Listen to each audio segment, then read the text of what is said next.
Député de Paris, premier vice-président du groupe Renaissance à l'Assemblée.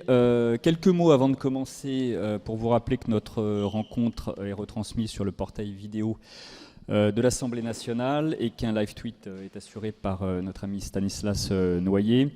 Voilà, on va commencer tranquillement. Je pense que quelques confrères qui sont sur l'actualité du jour aux quatre colonnes vont nous rejoindre au fur et à mesure et pour parler évidemment et notamment de la réforme des retraites suite à la confirmation plus qu'à l'annonce ce matin par la présidente de l'Assemblée nationale que l'article 40 sera décrété sur les amendements de rétablissement concernant la proposition de loi du groupe Lyotte. Je laisse Chantal Didier commencer à ce sujet justement.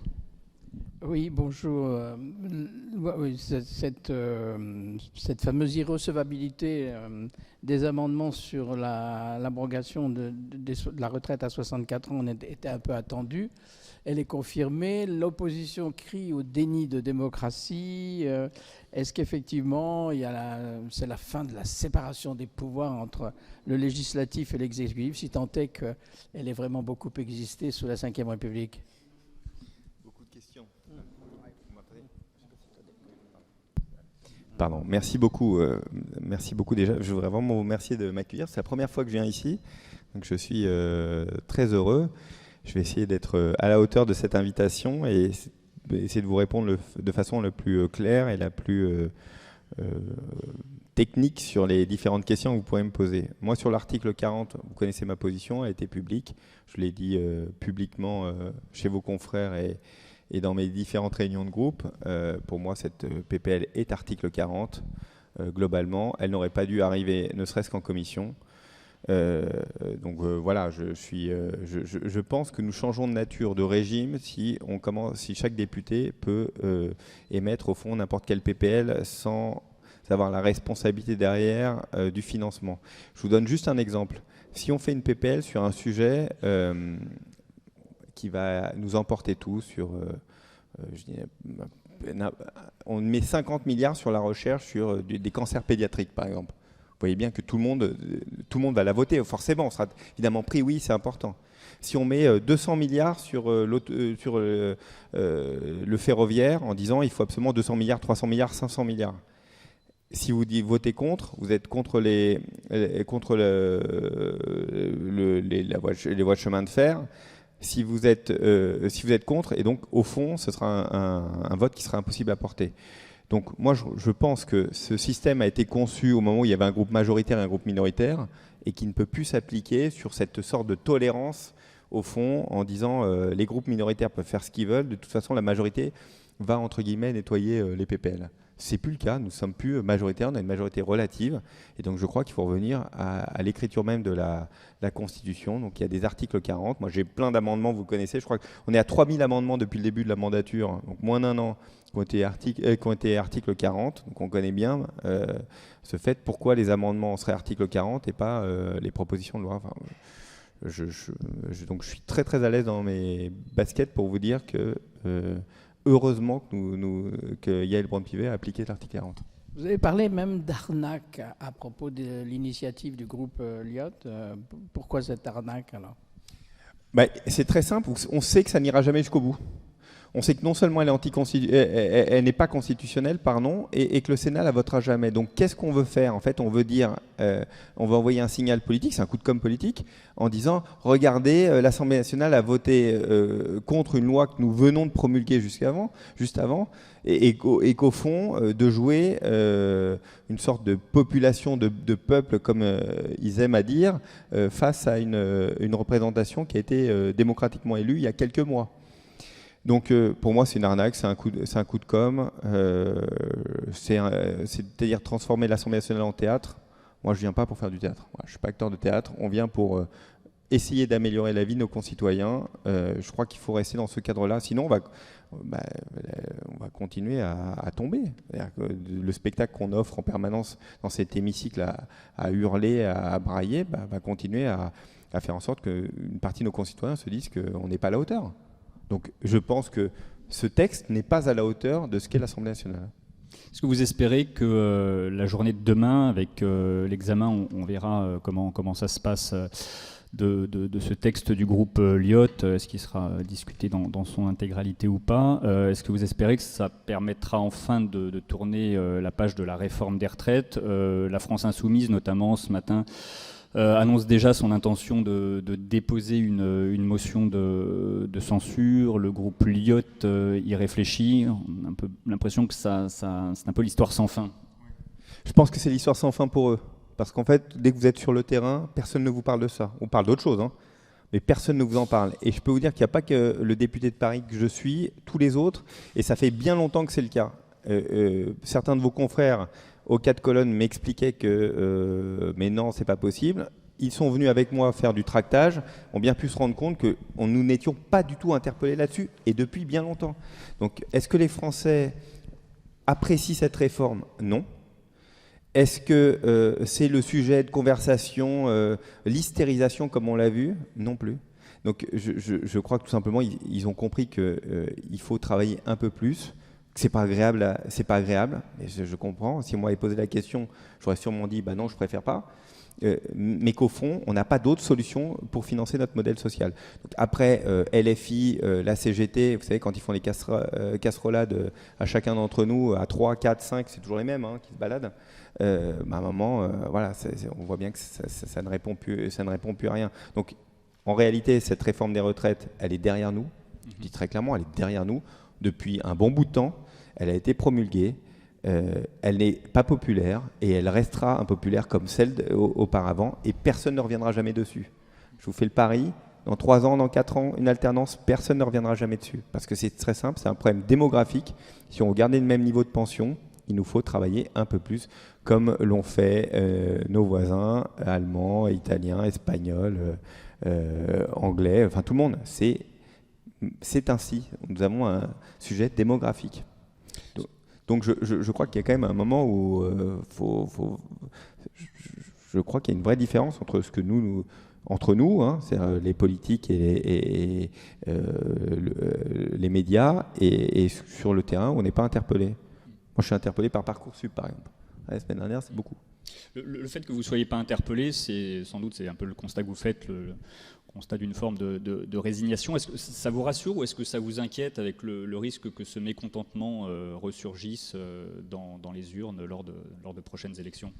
Si on ne fait pas cette réforme, dans 4 ans, 5 ans, 6 ans, on va commencer à avoir le niveau des pensions qui baissera.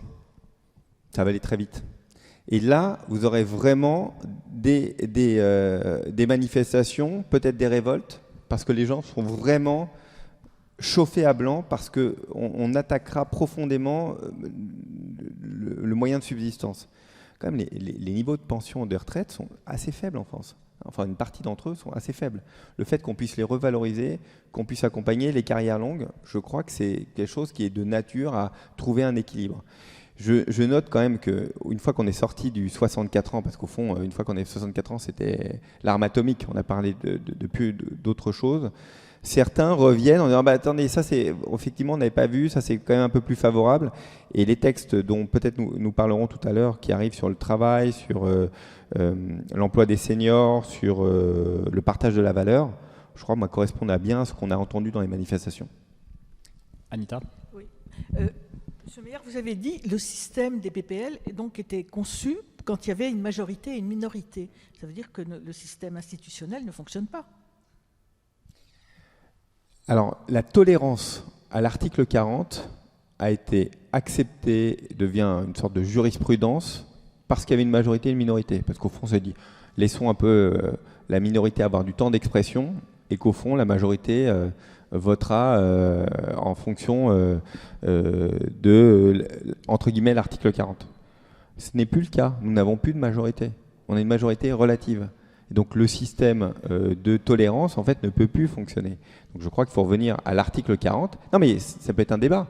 J'assume cette position. C'est un article 40. Je crois que ce que nous demandent nos concitoyens, c'est de l'efficacité et pas du théâtre. Faire du théâtre dans l'hémicycle, je pense, nous dévalorise profondément. Et les leçons de « oui, mais c'est très important pour la démocratie » qui viennent de l'extrême gauche ou de l'extrême droite, honnêtement, ils les gardent. Ouais, bonjour, Adrien, l'AFP. Est-ce que vous auriez souhaité que Yael Braun-Pivet bloque ce texte plus tôt? Et comment elle ressort, selon vous, de cette séquence où elle est très critiquée également par la gauche? Écoutez, nous, on a eu beaucoup de discussions en interne, hein, évidemment, avec la présidente. Il y avait plusieurs options possibles. C'est l'option qui a été retenue. Nous avons choisi collectivement avec elle, évidemment. C'est elle d'arbitrer, c'est elle qui a la présidence. Moi, je pense qu'elle ressort, en tout cas, plutôt dans notre groupe. Je pense que c'était un moment de tension important. Vous le savez très bien, vous l'avez suivi. Et donc, elle ressort bien, je pense, avec où elle était à la hauteur de ce que nous attendions, c'est-à-dire qu'elle fasse en sorte que l'article 40 soit appliqué.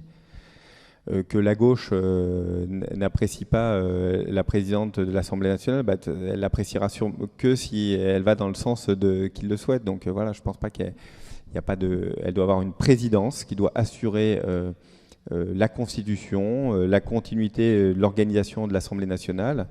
Et je crois qu'elle l'assure quand elle fait en sorte que l'article 40 soit appliqué. Le ton est monté ces derniers jours entre la majorité et le président de la commission des finances, Éric Coquerel, enfin la majorité et les oppositions sur le rôle du président de la commission des finances d'une part et sur le rôle de la présidente de l'Assemblée nationale d'autre part. Vous craignez que ça laisse des traces alors que...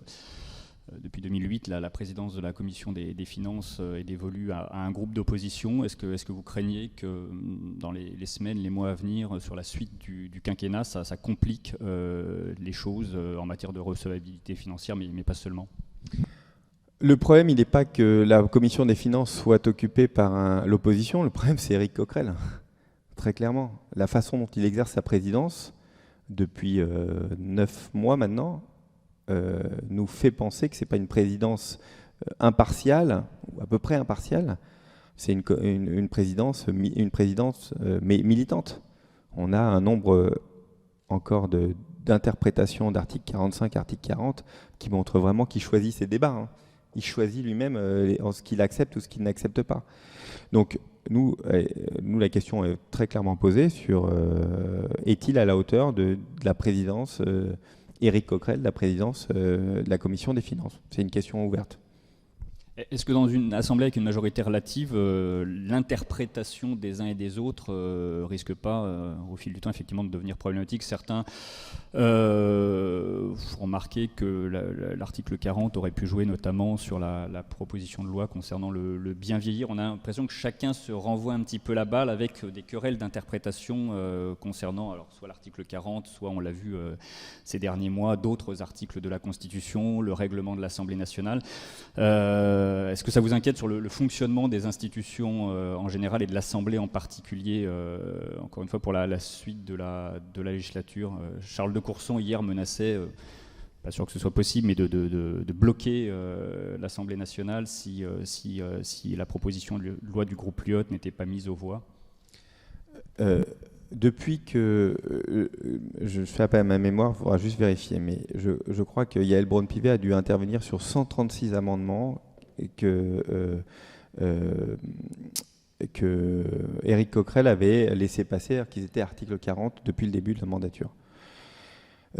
Très clairement, nous pensons qu'il y a un souci d'interprétation du président qui fait de la présidente militante et en même temps nous expliquant qu'il veut passer à une autre république. Pour nous, il y a un problème de présidence tout simplement dessus, hein, donc on l'assume. Je ne renvoie pas dos à dos ce que fait Éric Coquerel et ce que fait Yael Braun-Pivet. Voilà, on comprend bien qu'ils veulent faire la même chose. C'est leur jeu, hein, ils font un jeu politique. Hein. Ils ne veulent plus de cette République. D'ailleurs, l'extrême gauche ne veut pas de la République. Enfin, je ne sais pas, ouvrir un peu les... Ah si, ouvrez un livre, on regarde les 100 dernières années sur... on a combien 30, 40, 50 pays sur l'expérience d'extrême, ce qu'est l'extrême gauche. Voilà. Donc je ne crois pas que l'extrême gauche rime avec démocratie. Donc ils ne veulent pas de cette démocratie, ils ne veulent pas de la République, ils renvoient toujours dos à dos, toujours hystérisant le tout. Ben, je pense qu'Éric Coquerel n'apaise pas les choses. Et un président de commission des finances doit apaiser. Et d'ailleurs, je note qu'il n'y avait pas autant de soucis, je crois, avec ses prédécesseurs. En tout cas, j'en ai pas souvenir. Oui, Oui, bonjour. Vous dites que Éric Coquerel, c'est le problème, mais qu'est-ce que vous entendez par une présidence à la hauteur, c'est-à-dire qu'il ne répond pas à vos attentes? C'est une présidence de commission des finances, c'est une présidence Oui, qui doit être, qui doit être une présidence, c'est-à-dire qu'on ait le sentiment que c'est relativement impartial. Ce n'est pas le cas, ce n'est pas le sentiment que nous avons avec la présidence d'Éric Coquerel. Oui. Brigitte et Nicolas derrière, je crois, après. Bonjour. Est-ce que vous, enfin, la présidence de la Commission des finances sera remise en question au bout d'un an, donc prochainement. Est-ce que vous souhaitez qu'Éric Coquerel ne soit plus président de la Commission des finances? Et ensuite, la France Insoumise a annoncé une motion de censure. Est-ce que pour vous, il y a un éventuel risque que le gouvernement tombe, ou est-ce que vous l'écartez? On sait que la dernière s'est soldée à 9 voix près par un échec pour les oppositions.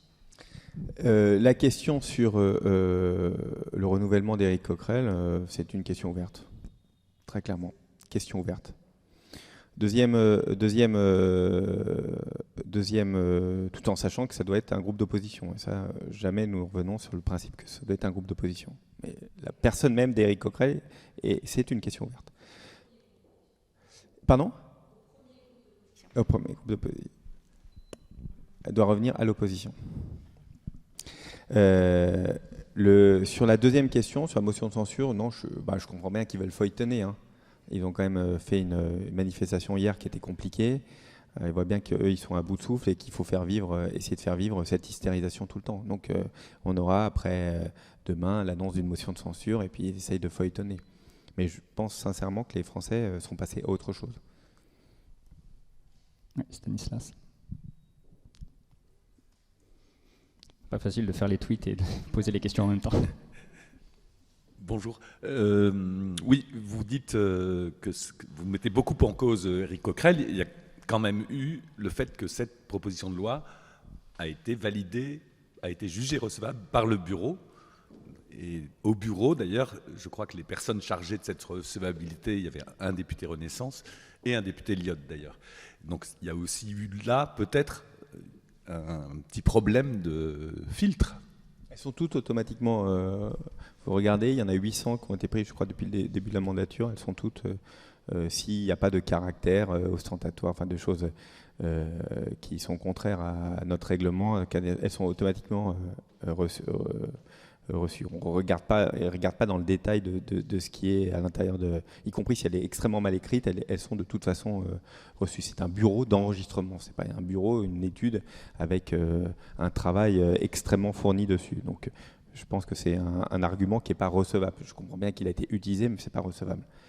Je crois qu'il faut revenir à l'article 40, tout simplement. Voilà, la séparation entre ce que fait le législatif et ce que fait le pouvoir exécutif. Et qu'on a eu un usage qui correspondait à une autre période où il y avait une majorité et une minorité. Sinon, on va aller dans tous les excès. Et vous savez, la difficulté qu'on a avec Éric Coquerel sur d'autres choses, hein, mais elle a été aussi un point d'orgue dont on a quand même beaucoup parlé ici, c'est sur EDF. On a quand même dépensé 11 milliards. Voilà. Pourquoi 11 ? Pourquoi pas 50 ? On a exonéré, si on suit cette proposition de loi, on a fait un tarif préférentiel à toutes les entreprises jusqu'à 10 salariés. 9 salariés, pardon. Pourquoi pas 11 ? Pourquoi pas 12 ? Voilà, sans aucune étude d'impact. Ça coûte a priori 11 milliards. Bon, bah c'est passé comme ça. Annabelle. Et la suivante, elle sera sûrement par exemple pour 50 personnes, 100 personnes, pourquoi pas ? C'est populaire. C'est populiste. Si vous remettez en cause la présidence d'Éric Coquerel, est-ce que le risque, entre guillemets, n'est pas qu'on se retrouve finalement avec un président de commission venant du RN, puisque la question s'était posée déjà l'année dernière. Et pour poursuivre cette question, vous tapez très fort sur LFI.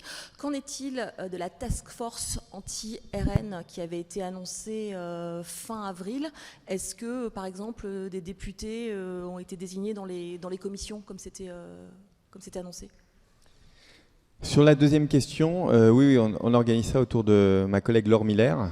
Et autant vous dire que sur la commission d'enquête sur les ingérences, on a des bonnes perles. Voilà, donc on travaille dessus et on travaille pour avoir du fond et pour pouvoir les utiliser au fur et à mesure de nos besoins. Et la première question, c'était sur ?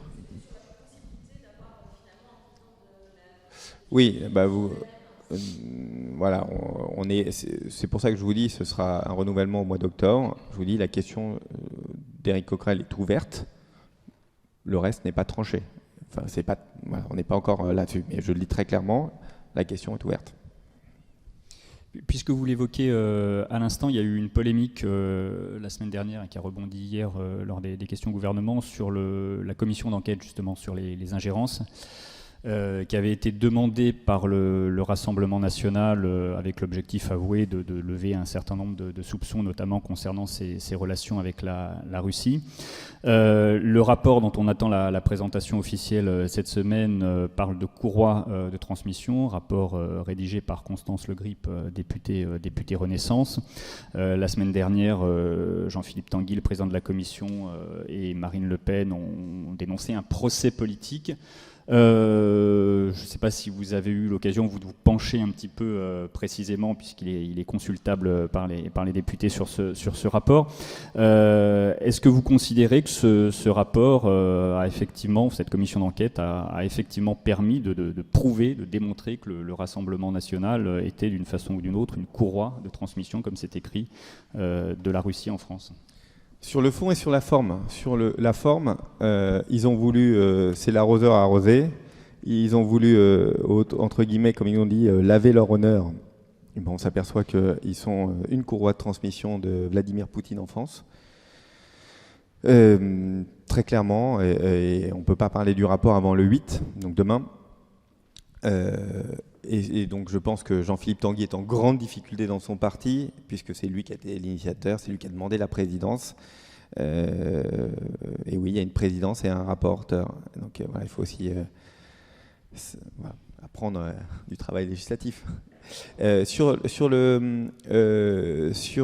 façon de se comporter, je veux vraiment dénoncer la façon dont se comporte le RN, et c'est intéressant parce qu'il se comporte à l'Assemblée comme il se comporte dans les différentes municipalités. C'est-à-dire que quand il a une opposition forte, il attaque devant les tribunaux. Quand vous attaquez un conseiller municipal, un maire adjoint dans une petite bourgade, bah, souvent ils laissent tomber, ils arrêtent parce qu'ils n'ont pas forcément les moyens d'avocat et puis peur. Ça marche très bien pour intimider. Attaquer devant la justice, ça c'est quelque chose d'extrêmement efficace. Et ben là, ils ont pris le même processus de ce qu'ils font dans diverses municipalités pour le faire à l'Assemblée. Ça ne fera pas peur à Constance Le Grip ni à notre groupe, que ce soit très clair. Donc on comprend bien, le fait c'est de l'empêcher de parler jusqu'au 8 juin, et tout en disant que de toute façon elle n'avait pas vocation à parler. Elle a commencé à parler dans les médias parce que lui-même avait fait une conférence de presse pour dénoncer et dire ce qu'il y avait dans ce rapport. Il faut remettre les choses à leur place, sinon elle n'aurait pas parlé avant le 8 juin. Donc on ne se laissera pas intimider par le Rassemblement national. Leur façon de faire, de judiciariser les conflits, on y répondra devant la justice. Et ce sera encore une fois de plus l'arroseur arrosé. Je ne sais pas où est le micro. Ah oui, Brigitte, pardon. Oui, une question. Je reviens aux institutions et à la décision d'Olivier Faure de quitter la commission sur les institutions à cause de l'absence de vote sur cette proposition de loi Lyotte. Est-ce que c'est des menaces qui avaient été proférées déjà par la NUP? Est-ce que vous craignez que ça donne un coup d'arrêt finalement à cette réforme des institutions, ou est-ce qu'on continue sans la NUP si ils ne souhaitent plus y participer? Moi, je pense que c'est important de continuer. Après, est-ce qu'ils ne théâtralisent pas un peu? Quel est le rapport entre une réforme des institutions et la discussion sur une PPL anticonstitutionnelle? Au contraire, si vous n'êtes pas d'accord dessus, autant aller discuter pour voir comment changer les choses. C'est un côté un peu théâtral. Donc, bien sûr qu'il faut continuer. Bien sûr qu'il faut essayer de trouver des accords, mais il faut continuer. Ouais, est-ce que vous croyez vraiment qu'une réforme constitutionnelle est possible à l'approche, pour les 4 années qui restent? Quand on a vu la difficulté en début du premier mandat, est-ce que vous y croyez? Il faut toujours avoir la foi. Non, mais je pense que c'est important qu'il y ait cette réflexion. Elle est voulue par le président de la République, elle est portée par la présidente de l'Assemblée nationale. Je crois que c'est intéressant d'avoir une discussion, d'avancer, voir si on a des points communs. S'il n'y a pas de point de convergence, on arrêtera. S'il y a des points de convergence, c'est intéressant de pouvoir les porter. Je pense que aussi notre travail et le travail de la présidente de pouvoir porter ces débats-là. Notre Constitution, elle doit être agile, elle doit être vivante. Se poser des questions sur son fonctionnement, on voit bien qu'il y a des choses probablement qu'il faut modifier. Donc si on arrive à avoir des consensus, je pense que c'est bien de le faire. Et pas de préjugés du fait est-ce qu'on va y arriver ou pas, c'est faire ce travail et puis on verra bien. On vient de parler des 4 ans à venir. Emmanuel Macron donc ne peut pas se représenter. Du coup, tous les partis politiques pensent déjà à des noms, à des candidats, tous sauf Renaissance. Je voudrais savoir ce que vous pensez, vous personnellement, de celui qui est en tête depuis longtemps dans tous les sondages de popularité, qui est Édouard Philippe. Qu'est-ce que vous en pensez ? 2 réponses. Est-ce qu'il pourrait être votre candidat en quelque sorte ? Je pense que si on commence nous-mêmes à réfléchir à des candidats, à un peu des écuries, 4 ans à la fin de notre mandat, en fait, c'est toutes les chances de ne pas réussir. Pour gagner pour la suite, parce qu'il faudra gagner, quel que soit le candidat de notre majorité, il faudra gagner. Je crois qu'il faut qu'on réussisse d'abord ce mandat. C'est surtout ça le plus important. Pour pouvoir lancer et ce qu'on appelle les départs lancés. Si on n'a pas de départ lancé, si on se bat, savoir c'est un tel, et on anime la vie politique pendant 4 ans comme ça, vous savez quoi, on n'existera pas en 2027. Donc, d'un point de vue Édouard Philippe, moi c'est quelqu'un que j'apprécie, je connais depuis longtemps, et voilà, j'ai des bonne relation avec lui. Donc, non, parce qu'il réapparaît, c'est pour ça que je vous pose la question, il réapparaît là en ce moment. Oui, c'est une voix politique importante en France et il prend la parole quand il veut. Voilà, je ne suis ni son porte-parole, moi je suis membre de Renaissance, de raison, mais j'ai apprécié être député quand il était Premier ministre, ouais, bien sûr. Oui, bonjour Frédéric Delpech, LCI-TF1. Pour prolonger la question de mon confrère concernant Édouard Philippe, puisqu'il a fait cette interview très remarquée sur l'immigration, avec des propositions assez inattendues et assez fortes, on a le sentiment que c'est un sujet qui vous gêne beaucoup à Renaissance. On l'a vu avec la proposition de résolution de Véronique Louwagie que vous n'allez pas adopter parce qu'elle va trop loin sur une réforme de l'aide médicale d'État. Comment vous allez pouvoir trouver un accord avec les Républicains sur un sujet qui vous divise profondément à l'intérieur de votre groupe? Qu'est-ce que vous souhaitez? Qu'est-ce que vous pensez, par exemple, des propositions d'Édouard Philippe? Alors, plein de questions. Moi, je n'ai pas la même grille de lecture avec vous. Je vais essayer de prendre quelques minutes pour vous expliquer. Sur la proposition de résolution résolution Louwagie, que nous allons discuter tout à l'heure, en fin d'après-midi. Nous, il y a une position unanime. D'ailleurs, on a discuté assez longuement hier dans le groupe. En fait, une vraie lecture cohérente. C'est-à-dire, on va voter contre. Pourquoi ? Nous, on est attachés à l'AME, l'aide médicale d'État. Pour nous, c'est quelque chose de fondamental. On est attaché au fait que ce soit dans ses fondements, dans son application, qu'elle soit maintenue. Parce que pour nous, c'est une sorte aussi de protection, non seulement évidemment pour celui qui a droit, mais aussi pour les autres. On va être de plus en plus dans je prends juste des exemples sur des maladies tropicales qui arrivent de plus en plus, on voyage de plus en plus, il y a de plus en plus de mouvements. C'est important que chacun puisse être, au contraire, soigné le plus tôt possible pour lui et pour les autres. Donc nous y sommes très attachés. La seule question que nous devons nous poser, c'est sur le panier de soins. Nous souhaitons que ce ne soit pas uniquement de l'urgence, parce qu'il y a plein de sujets sur lesquels l'urgence pour nous ne suffit pas. Mais pour nous, c'est le panier de soins sur lequel on peut revenir. Je prendrai 2 exemples, les prothèses par exemple, de hanche et de genoux. Alors, je ne suis pas médecin, mais faut-il que ce soit pris en charge par l'AME? C'est une question. On a eu l'exemple sur les oreilles, où là on a dit c'est un scandale. Mais au fond, c'est au médecin de dire si peut-être qu'une opération des oreilles, c'était important pour la personne qui l'a subie. Peut-être qu'il y a d'autres choses. Donc pour nous, le regard du médecin est extrêmement important. Et puis peut-être terminer sur un exemple, à Mayotte, où l'AME ne s'applique pas. Mayotte, ça ne veut pas dire qu'aux urgences, on ne soigne pas ceux qui n'ont pas de carte vitale. Bien sûr qu'on les soigne. Les cabinets libéraux à Mayotte, bien sûr qu'ils soignent, y compris ceux qui qui n'ont donc pas l'AME, qui sont étrangers. Donc de toute façon, le serment d'Hippocrate fait que les médecins soignent. Donc comment on l'accompagne, comment on fait pour que ce soit organisé? Nous, on pense que la seule question qu'on doit poser, c'est sur le panier de soins au global. Et la PPR Louwagie, elle y répond pas. Elle propose juste des soins d'urgence, donc nous, ça ne nous convient pas. Sur l'immigration, on pense qu'on a un texte qui est à l'équilibre, qui nous convient bien, c'est-à-dire fermeté avec ceux qui n'ont pas vocation à rester en France, faciliter les départs, les OQTF, c'est trop compliqué l'organisation en France à l'heure actuelle, et à côté de ça, mieux accueillir ceux qui ont vocation à rester. Nous nous sommes attachés, c'est une ligne rouge, c'est un point important pour les métiers en tension, d'être réaliste. Il n'y a pas une entreprise en France, il n'y a pas un service public qui ne fonctionne pas à l'heure actuelle avec des étrangers. C'est un fait. Donc comment on fait pour assurer que ces personnes puissent être travailler normalement, régularisées? Combien de chefs d'entreprise viennent nous voir, si ce n'est tous les chefs d'entreprise, en disant j'ai un tel qui travaille depuis 2 ans, 3 ans, il n'a pas réussi à avoir un rendez-vous à la préfecture et donc il se retrouve en difficulté pour continuer à travailler alors qu'il travaille parfaitement? Je crois que ça, il faut faciliter. Et donc en fait, nous, on a un texte qui est parfaitement équilibré dans notre groupe. Il va falloir qu'on aille chercher une majorité et un peu à gauche et un peu à droite pour faire voter ce texte. Mais le texte que porte Gérald Darmanin nous va très bien. Et un peu à gauche et un peu à droite, vous pensez que c'est jouable véritablement sur ce texte-là, le en même temps, alors qu'on sait bien que certains thèmes sont vraiment casus belli pour la gauche et réciproquement pour la droite? On y travaille. Je ne peux pas vous dire autre chose, on y travaille. Mais ce texte, et dire qu'il divise la majorité, c'est pas vrai du tout. Je crois qu'au contraire, il est l'incarnation même de ce que nous sommes. Donc on est très à l'aise avec. La difficulté, c'est de trouver une majorité, en fait, en dehors de nous. C'est ça la difficulté. Donc c'est pour ça que je ne suis pas d'accord avec l'interprétation. Je nie pas la difficulté de trouver une majorité.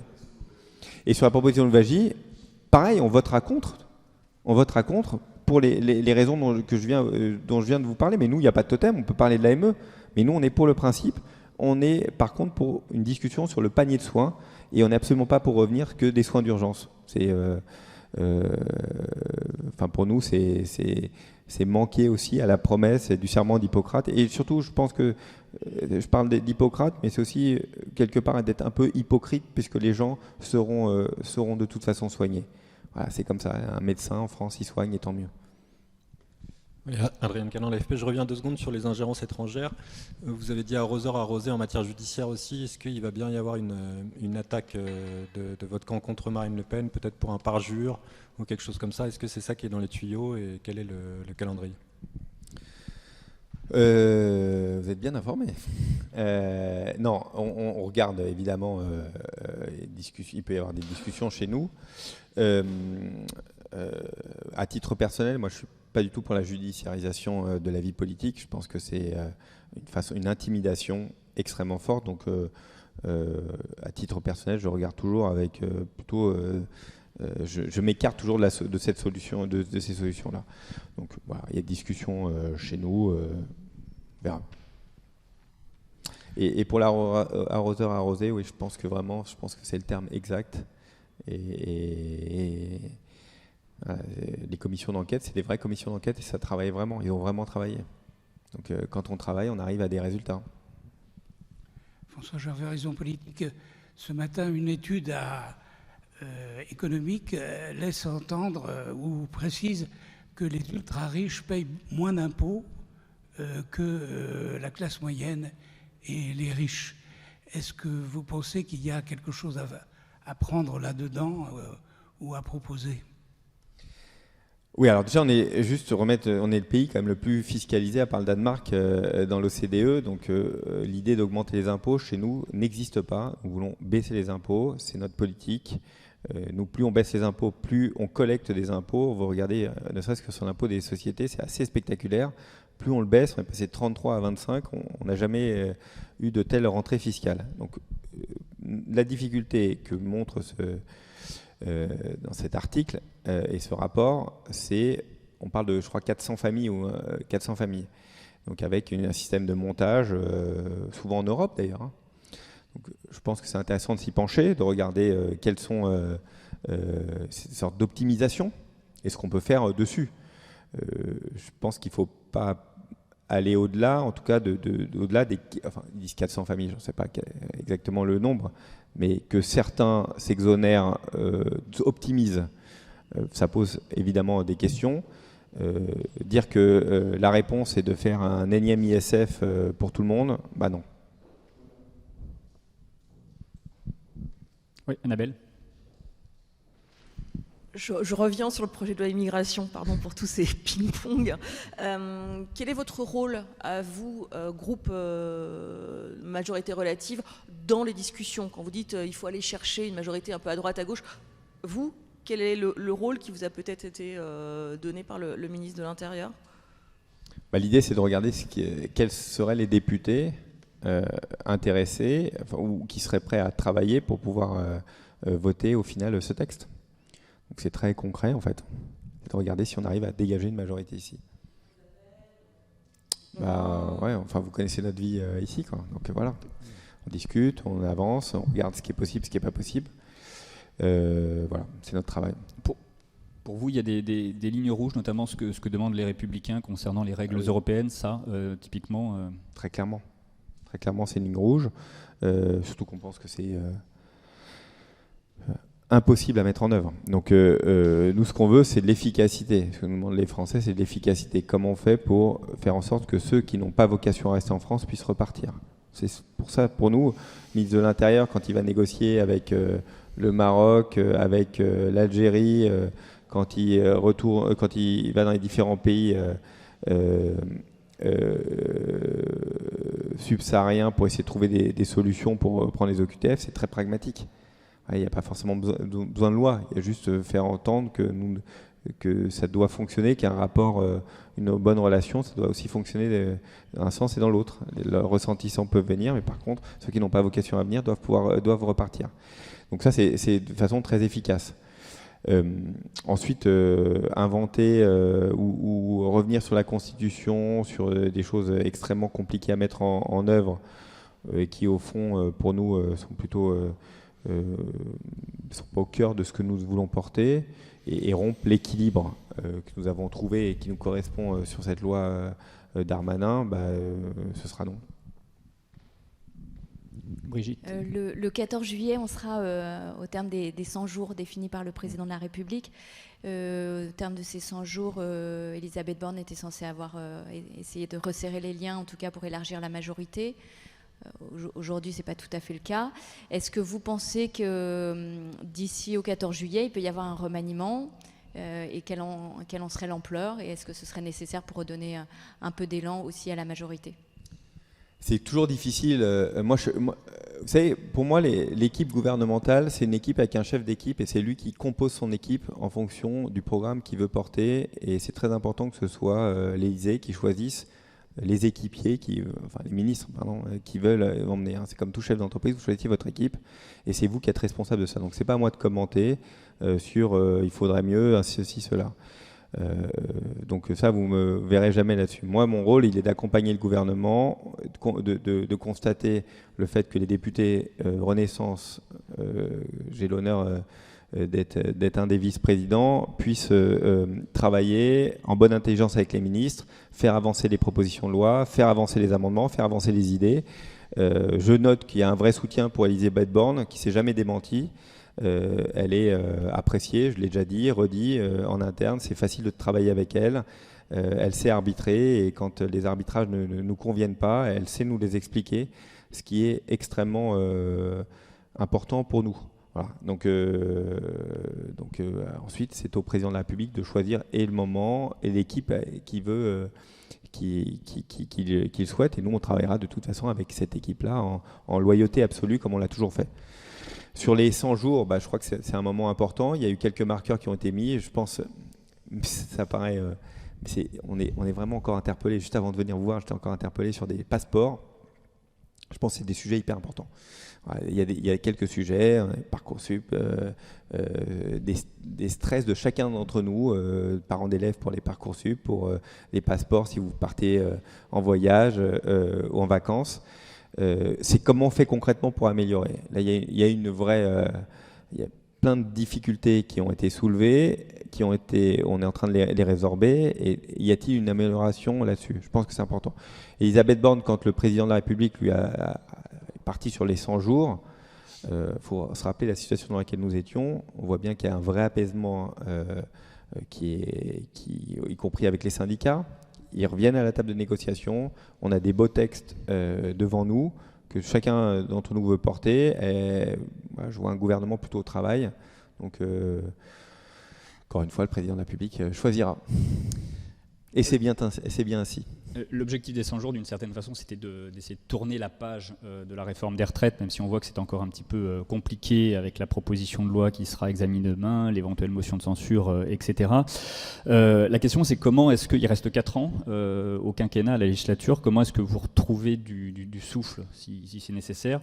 Il y a un certain nombre de textes, effectivement, qui, cet après-midi, la loi de programmation militaire qui sera votée en première lecture à l'Assemblée nationale. Le projet de loi sur le plein emploi qui a été présenté en Conseil des ministres ce matin. Mais est-ce que vous résolvez d'une certaine façon un quinquennat peut-être de gestion ou de continuation de ce qui a déjà été enclenché, ou est-ce que vous pensez qu'il y a encore de la place et de la possibilité de mener de véritables réformes de grande ampleur, structurelles? Ouais, je pense que c'est la vraie question et presque une question philosophique au-delà d'une question uniquement tactique ou politique. Quelle est la marque que nous voulons laisser, que le président veut laisser, que nous voulons laisser, nous, en tant que députés qui accompagnant le président de la République. Je pense qu'il y a des axes assez forts, la décarbonation de notre industrie, le fait qu'on arrive au plein emploi, on s'en donne les moyens. Avec France Travail, on se donne un échelon supplémentaire. Moi, je fais partie d'une génération qui a vécu mes études en ayant la trouille d'être au chômage. Tout le temps. Et de voir que maintenant les jeunes arrivent, au contraire, tout n'est pas parfait, mais ont quand même un choix. Je trouve qu'on a vraiment changé d'époque et ça, je m'en réjouis. Je crois qu'on y a contribué. On a transformé des choses, il faut continuer. L'apprentissage, j'ai travaillé beaucoup dessus, sur la formation professionnelle. Je pense qu'on a vraiment axé une transformation, une transformation de la société, en tout cas on l'a accompagnée. Donc après, on peut toujours dire qu'on manque de souffle. Moi, si on arrive à remettre beaucoup de seniors au travail, si on arrive au plein emploi, si on arrive à augmenter les salaires, que le travail paie plus, si on arrive à faire en sorte qu'on ait une industrie qui redémarre fortement sur des nouveaux produits en France, voilà, moi je serais assez content de ce bilan-là, en tout cas sur ces axes-là. Et je pense que ça a du souffle. Ça a du souffle, on doit transformer la société.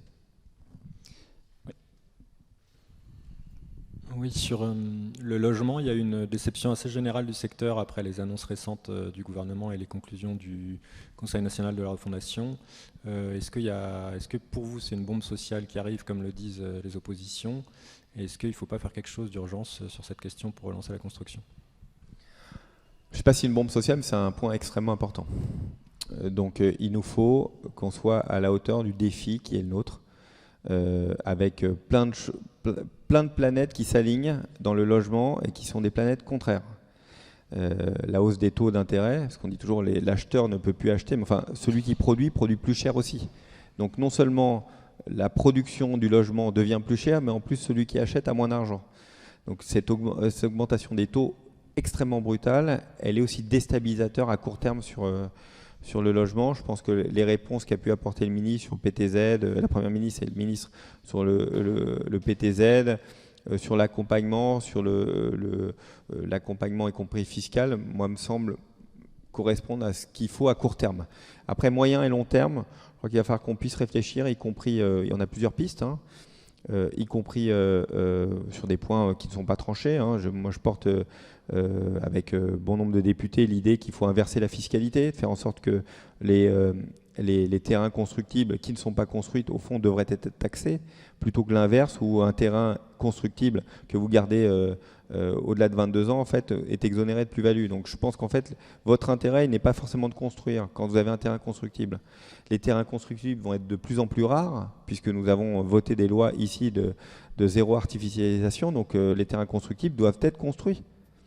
Et pour qu'ils soient construits, il faut inciter à qu'ils soient construits. Et donc tous ceux qui, pour plein de raisons tout à fait valables, parfois aussi de spéculation, ne veulent pas construire en attendant un autre moment, je crois qu'il faut qu'on puisse réfléchir directement dans le futur budget à des mesures d'inversion fiscale. La fiscalité, elle est là aussi pour gagner de l'argent, évidemment, pour l'État, lui permettre de fonctionner, mais elle est aussi là pour inciter. Et donc nous, on veut inciter à construire. Et ce cas précis d'inversion de la fiscalité, pour nous, est un point qui pourrait être intéressant, mais à discuter au budget. Logement, c'est un thème qui concerne évidemment la vie des gens. Il y a un autre texte qui est en discussion là en commission et puis qui sera dans l'hémicycle la semaine prochaine, c'est la proposition de loi de Frédéric Valletoux du groupe Horizon soutenu par le groupe Renaissance destiné à lutter contre les déserts médicaux. Il y a une autre proposition de loi qui a été préparée par un groupe transpartisan, y compris avec des députés de la majorité d'ailleurs, emmenés par Guillaume Garot du groupe socialiste, qui considère que cette proposition de loi de Frédéric Valletoux est utile mais pas suffisante. Est-ce qu'il faut muscler ce texte-là? Est-ce que vous êtes prêts ou pas à aller, y compris jusqu'à des mesures coercitives en matière d'installation des professionnels de santé pour lutter contre les déserts médicaux? Bon, la base, il faut un constat commun, et il faut qu'on soit d'accord sur le constat. Le constat, c'est qu'on manque de personnel soignant, et qu'il n'y a aucune baguette magique, et que la situation, de toute façon, restera tendue pour un bon nombre d'années. Donc comment on fait pour redonner du temps médical aux différents professionnels de la médecine, les médecins, les infirmières, l'ensemble du personnel accompagnant les EHPAD. Il faut qu'on redonne du temps médical. Et donc il y a une première phase qu'on porte, la PPL RIST dessus sur les pratiques avancées sur les infirmières, je participe à ça. Comment on fait pour améliorer la situation, que ce soit plus efficace, qu'aussi la pratique de la médecine ou nos infirmiers qui a changé, puissent être mieux accompagnés à travers les CTS et CPTS. Comment on fait pour que ceux qu'on a connus travaillant 80-90 heures, des gardes de nuit extrêmement fortes, c'est plus le cas des médecins qui arrivent. C'est aussi une profession qui s'est énormément féminisée. 80% des médecins qui à l'heure actuelle qui sont diplômés sont des femmes. Une partie importante d'entre elles, à peu près 40%, c'est le chiffre que j'avais il y a 2 ans, 40% d'entre elles n'exerceront jamais le métier de médecin. Donc il faut que nous réfléchissions comment rendre plus incitatif, plus collaboratif ce métier-là pour gagner du temps médecin, du temps infirmière, du temps médical. Donc cette PPL Valletoux, elle y participe. Ensuite vient la discussion sur l'obligation d'installation ou l'interdiction d'installation. Nous n'y sommes pas favorables. Ce n'est pas dogmatique, c'est que nous sommes persuadés qu'un médecin que vous allez obliger, un médecin parisien qui habite chez moi, au centre de Paris, et qui vient faire ses études, et que vous allez l'obliger à s'installer en Creuse, par exemple il est marié ou elle est mariée, son conjoint ou sa conjointe travaille déjà à Paris, il ne partira jamais. Il n'ira jamais s'installer en Creuse, il n'ouvrira pas son cabinet. Il va rester là, il travaillera dans les big pharma, il y a plein de choses. Un médecin, il peut faire plein de carrières différentes. Ce qui est en fait, le raisonnement, pareil avec un pharmacien, en fait, ne correspond pas. Ne correspond pas à la réalité de ce qu'est le métier de médecin. Donc pour nous, c'est pas dogmatique, c'est que nous pensons que ce sera contre-productif. Oui, il va manquer de médecins, et donc les médecins que nous avons, il faut qu'il y ait plus de temps passé à remplir, à faire. J'aime pas trop le terme de paperasse parce que c'est très péjoratif. Quand même, parce qu'ils s'en plaignent, les médecins. Ils s'en plaignent, mais on s'en plaint tous. Mais que le temps, tout le temps qu'ils passent, il se soit le maximum devant leurs patients. Voilà, donc et puis il y a plein de systèmes d'efficacité plus efficaces. Vous cherchez un médecin, par exemple, je vous donne juste un exemple. Pareil, pour Paris. Les nouvelles technologies, elles vous permettent vous cherchez un médecin libéral, là, vous ne sentez pas très bien, problème de tout. Vous tapez sur les différents sites internet, je ne vais pas faire de pub, mais aujourd'hui, vous trouverez un médecin libéral qui vous reçoit quelque part dans Paris. Ce ne sera pas le vôtre, forcément. Probablement pas le vôtre, mais un médecin. Donc, il y a aussi comment on retrouve du temps médical, parce que certains médecins nous disent, en fait, moi, je n'ai pas assez de patients. Il y a ça aussi. Donc comment on optimise? Je pense que ça s'est bien amélioré avec les nouvelles technologies. On va continuer, cette PPL Valletoux, elle y contribue. Mais elle ne résoudra pas le problème des déserts médicaux que nous avons, elle va améliorer la situation. Et la tension est quand même extrêmement forte. Oui, bonjour, Jean-Michel Lamy, nouvel économiste. Je reviens un peu au débat du début de l'entretien. Si vous disposez du parlementarisme rationalisé et de sa force tranquille, qu'est-ce que ça change d'être en majorité relative? Et jusqu'à quel point vous pouvez continuer à forcer le système? Et si l'on anticipe un peu, comment vous voyez les lois de finances et de sécurité sociale 2024 avec la même force tranquille du parlementarisme rationalisé? Je m'abstiens de citer l'article en question. Bon, la force tranquille, écoutez, je suis heureux que vous usiez ce terme. Il y a ce qui est compliqué, et je ne vais pas vous en cacher, vous connaissez parfaitement la vie parlementaire. Il n'y a pas que des lois, il y a des amendements dans chaque loi, et donc il faut être majoritaire sur chaque amendement dans chaque loi. C'est ça qui est extrêmement difficile, c'est-à-dire que ça mobilise énormément nos députés, et qu'il faut être présent de 9h du matin jusqu'à minuit, en majorité. Donc quand vous êtes en majorité relative, c'est plus compliqué à organiser. Voilà, c'est plus compliqué à organiser, donc ce n'est pas simple.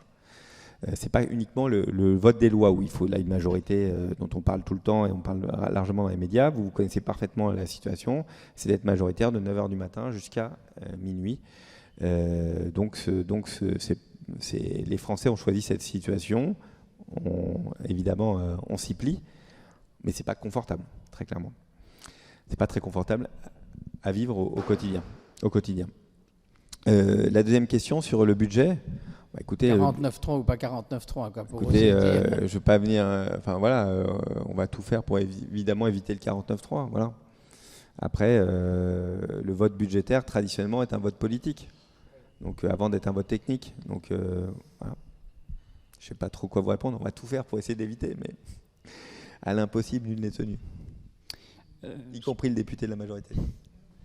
Je crois qu'idéalement, il faut que vous nous quittiez un petit peu avant 13h. Peut-être une dernière question, sauf s'il y en a une autre dans la salle. Oui, à propos des projets de loi, la France Travail, le plein emploi, enfin ça c'est le plein emploi, sur la pénibilité, sur la qualité du travail, enfin tout. Vous pensez vraiment que ça peut changer l'état d'esprit des salariés et des organisations syndicales? Écoutez, moi je pars d'un principe, alors j'ai un peu une double casquette parce que je suis aussi chef d'entreprise. J'ai un principe où je pense qu'il faut qu'on partage mieux le fruit de la croissance dans nos entreprises. Pour le partager, quelle que soit la taille de l'entreprise. Dans les grands groupes, d'ailleurs souvent on attaque les grands groupes, en fait c'est plutôt bien organisé. Il y a de la participation, il y a des actions, des stock options, il y a tout le panel. La difficulté, elle vient pour les PME et les TPE. Comment on fait pour que le salaire, moi dans le raisonnement, c'est que le salaire c'est la base, c'est ce qui vous permet de vivre, de payer vos factures, et qu'au fond la performance de l'entreprise viendrait s'additionner à un salaire et que ce soit quelque chose qui fasse que l'intérêt du chef d'entreprise, ça c'est quelque chose auquel je suis très attaché, l'intérêt du chef d'entreprise soit aligné avec celui de ses salariés. C'est ça les entreprises qui marchent, et c'est ça les entreprises où il y a un bon climat social, c'est où on arrive à aligner les intérêts des actionnaires, des patrons, et des salariés. Et donc au fond, une entreprise qui performe bien, ses salariés doivent mieux gagner. Mais quand c'est plus difficile, il faut que tout le monde se serre la ceinture. Donc je suis très favorable au fait qu'on puisse accélérer tout ce qui va être l'indicateur de la performance et que ça puisse se traduire en argent. Donc c'est ce qu'on va porter nous dans les différentes mesures, comme favoriser aussi l'actionnariat salarié, y compris dans les PME, TPE. On est là-dessus, je vous dis, assez loin de la balle. Pourquoi ? Parce que c'est difficile à organiser, c'est encore, pour le coup, beaucoup de paperasse à faire, et qu'une chef ou un chef d'entreprise de 20 salariés payer 5 000, 10 000, 15 000 euros d'avocat tous les ans pour organiser le suivi des actions, c'est pas possible. Donc comment on fait pour faciliter ça ? Et je vous dis, j'ai jusqu'au bout du raisonnement, j'ai vu avec les ruptures conventionnelles, il y a déjà quelques années, on expliquait à quel point ça devait être compliqué à organiser. Les ruptures conventionnelles, c'est un recto verso, hyper simple, avec un calcul extrêmement simple, et ça marche très bien. Donc l'actionnariat dans les entreprises, quelle que soit la taille des entreprises, moi je parle des PME, ça doit être très simple, un recto verso aussi. Donc comment fait-on pour que ce soit applicable ? Sinon, ça ne peut pas marcher. Et le partage de la valeur, il commence aussi par ça. Si on arrive à aligner nos intérêts, que tout le monde a les mêmes intérêts, l'entreprise est plus performante, les salariés ont plus d'intérêt dans leur travail, sont plus impliqués, et je crois que c'est comme ça que marchera mieux notre économie. Il y a plusieurs PPL propositions de loi qui sont en cours de navette au Parlement en ce moment, dont une dont vous êtes l'auteur, concernant l'Erasmus de l'apprentissage, qui a été adoptée à l'Assemblée au mois de mai et qui a été transmise au Sénat. Vous espérez une adoption définitive éventuelle à quelle échéance ? Merci beaucoup d'en parler. Tout le monde dit c'est super, mais pour en parler c'est très difficile. On préfère parler quand on l'a passé, les gens préfèrent parler des drapeaux que de la PPL d'apprentissage. Donc juste l'idée, c'est de favoriser, pardon, je fais un peu de pub, mais de favoriser qu'un apprenti puisse partir en Erasmus. Et on part du principe très clair, c'est qu'un jeune, il doit avoir une expérience européenne pour aimer l'Europe. Et donc on va chercher tous les jeunes là où ils sont. Quand vous avez fait des études supérieures, c'est souvent très organisé. Erasmus, moi-même, j'ai pu partir en programme Erasmus. Et comment on fait pour que les apprentis puissent partir au-delà de 4 semaines ? Et donc, c'est les verrous que nous avons levés ici à l'Assemblée. Donc, il faut que ce soit plus le côté financier, évidemment, de l'accompagnement financier. C'est ce qu'on a levé, nous, ici à l'Assemblée nationale. Donc, je vois je ne vais pas vous expliquer tout à fait mon agenda, mais je vois très rapidement, je crois dès la semaine prochaine d'ailleurs, petit trou différents sénateurs pour voir comment on peut le faire pour le porter au Sénat. Vous savez qu'ils interrompent leurs travaux fin juin. Donc j'espère pouvoir trouver une date d'ici à la fin de l'année, quoi. Pour que ça puisse revenir. Idéalement, j'adorerais que ce soit terminé avant la fin de l'année. L'histoire montre, ma petite expérience parlementaire de 6 ans me montre qu'il faut être ambitieux, mais pas trop donner de calendrier. Mais l'idée, c'est que ce soit de toute façon pleinement opérationnel à partir de la rentrée 2024, septembre 2024. Merci Sylvain Maillard de vous être prêté au feu roulant de nos questions. Merci sur beaucoup de sujets, des retraites à l'Erasmus. J'espère que ça vous a convaincu. Merci à vous. Merci à vous.